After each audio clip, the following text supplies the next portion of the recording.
Hello and welcome everybody to another edition of the Playbook for Performance podcast. I'm your host, Shauna Corden, and today we are continuing our 20-week challenge in building your resilience for 2023.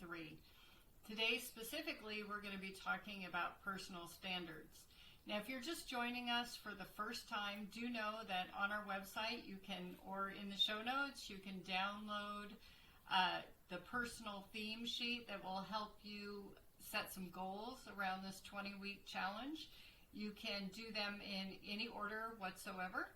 And it may be that based on what you hear as little triggers are the lessons that you're going to pursue, but just recognize that each of these lessons are really designed to help you build your resilience so that when stressful events happen, you bend and don't break.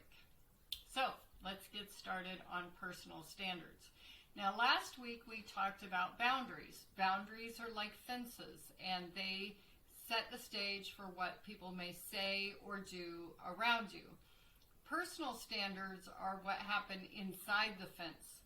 How well is your yard groomed? Are you allowing your children to haphazardly leave their bicycles, or do they need to be parked in a bike rack? That kind of thing. So think of that analogy when it comes to standards. So I suggest this lesson when I hear my clients say things like they're ready to upgrade, the old feels stale to them, they feel like they're ready to level up. Sometimes that's out of observation from someone else. So not jealousy, not envy, but like, whoa, I want to do that. Or they're really ready to boost their self-esteem. Frankly, that's why I started up on the 75 Hard Challenge. I am at day 40 of this, and I was ready to boost. And so that's why I took on this challenge. But this is where the standards come from. So a little bit about standards. This is really how you have chosen to identify. I identify as a non-smoker. I identify as an athlete. I identify as blank, blank, blank, blank, blank. And all the behaviors that go along with that. So part of this 75 Hard is like 2 workouts a day. One of them's outside, gallon of water, etc. So very quickly after you're doing this for a while, you think, I regularly exercise outside. I'm an outdoor exerciser. I am a water drinker. I'm blank, blank, blank. And when we are successful in creating habits, it's because we have an identity change. And that's how I really want you to think of this, is think about first class in an airplane versus the back of the plane in coach. Things are different. White linen napkins, complimentary beverages, your own television and headset. Depending on if it's international, you may have a bed that goes with it, slippers, things like that go with it. Do you want to live that kind of life, or do you want to be in coach? Okay, and there's no, I'm not insulting that people spend their money where they want to spend money, but think about those behaviors that you want and recognize that higher standards mean a better life. That might be the quality of the food you eat, the company you keep, all those things. And we're going to go through that in a bit of detail here. It's good to revisit your needs. It's good to revisit your standards every so often to go, does this still work for me? Am I still satisfied with this? Am I ready for something more? Okay. And I would say generally when I was employed in a corporation, I was ready for a new job about every 18 months. I was ready to have a new challenge, to have new skills, things like that. So that might be another example that works for you. And it's important that these standards that you choose, and these are all a choice, feel right now. Not in 6 months, etc. Now, I would say when you take a new job, or you're visiting kind of a new experience, you will always be a little bit uncomfortable because you're unfamiliar with it.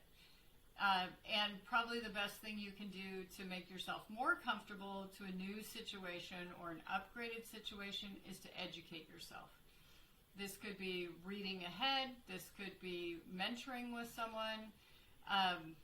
It could be asking questions. So if this is your first time sitting in first class, you may want to ask the flight attendant, what should I expect? How is this going to go?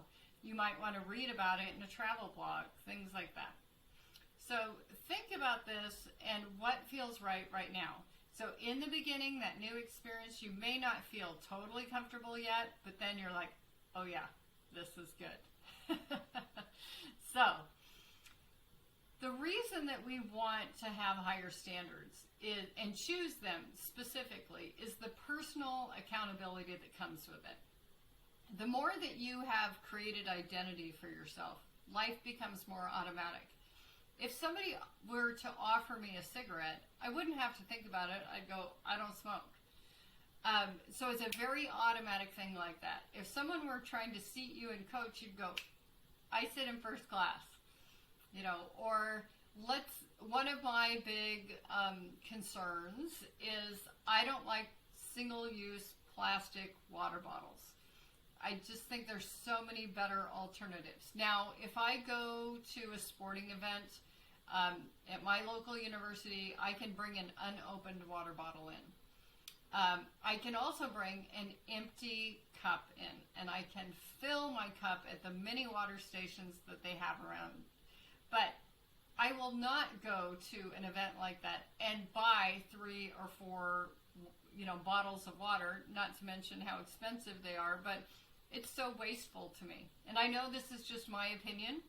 I'm in the Pacific Northwest. We take our ecology pretty seriously here. So the environment is front and center probably more than other parts of the world.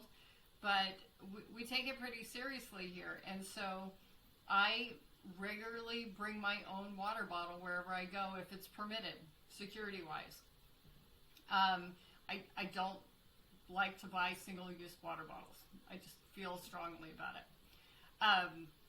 So it's very automatic for me. If somebody's going to offer, I'm like, no, I got my own cup. Same thing with in our local area, people bring their own bags to put their groceries in rather than single-use bags. Same thing there. Those are some great examples. When it comes to sleep, I've got some personal rules for myself, and my family knows not to infringe on those. I'm going to get my 8 hours of sleep. Continue the party without me, I'm going to bed. So, people are attracted to this. People like it when they know what to expect from you and that you love the way that you live your life. And so, this is how we really want to think about these standards. Now, how do you choose the standards that you're going to go after? Well, what do you want more of in your life? What's going really well for you right now that you want more of? And what do you want less of? It doesn't take much to look around and go, this is not working for me. This is really good and I want more of this. So another way you can look at it is look at those you admire. Now, again, we're not talking about jealousy, envy. Please don't do this from Instagram or, some Real Housewives thing or whatever examples might be. What's realistic for you in terms of you truly enjoy it? If you're a sports car guy, great. And if you want to go after that, wonderful. But have it be sincere as opposed to some sort of peer pressure thing. We really want constructive identities and behaviors that build and drive good habits. So, I have this, I know it's a silly little mantra, but every morning when I make my bed, and I make it every day, I say to myself, I'm the kind of person who gets stuff done. And it's just part of my identity in making that bed. And there's other things. When I'm doing my first workout, when I'm doing my second workout, when I finish my water, when I read my books, things like that. Those are things that I'm saying to myself. And you want them to be things that feel good. We really want to avoid anything that's a should. So in coaching, we like to make the joke, don't should on yourself. But it's this idea of shoulds are what other people want and try to apply to you. You know, your parents wanted you to major in accounting, you wanted to be a poet, or vice versa. So we want to avoid anything like that as personal standards. If it doesn't sit with you, number one, you won't follow through with it. You won't comply. Actually, you'll probably comply out of pressure temporarily, but it won't stick. You really want to be pulled towards these things, not pushed towards them. We also don't want to raise things too quickly, because that's when we get into this identity crisis or inferiority complex or imposter syndrome, and we go, oh, this is not for me. So if you've never been on a plane before and all of a sudden you're surrounded by, you know, the luxury that's in first class, you might just go, this is not for me. You might get off the plane altogether as opposed to sticking with it. So get comfortable, get your feet wet. If this is something you enjoy, upgrade from there. I would never recommend that somebody go from couch potato to marathon runner. We really want to be like, maybe we'll start walking. Then we'll integrate walk, run. Then we'll get into our first 5K, half marathon, full marathon, okay? We want to grow with this process. So a couple other things that you might want to consider. These are just examples of kind of super high standards is you're positive in everything. So we're talking Kirk Cousins, like no matter how far we're down in the game, you know, we got a way to win. That kind of positive mentality.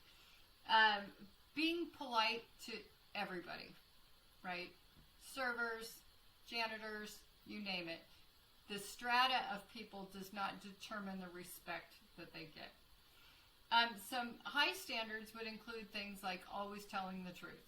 You might be very gentle in how you tell the truth, but you tell the truth regardless of what's going on. You put people ahead of results, and it could be that you do all your business, no matter what's going on, honestly. You know, sometimes people like to fudge things, but you're like, no, I don't want to have to remember any lies I told. Basic things are like being helpful, being polite, saying please and thank you, being kind to the dog, things like that. So those are some basic things. But to start off with, one of the things you might want to do is make a list of 10 things that you admire, you'd like to try. It would be a great thing for you to do. And of course, anything that has to do with your environment, your relationships, your health, or money are all really good places to start. Like, I don't pay late fees because I pay everything on time.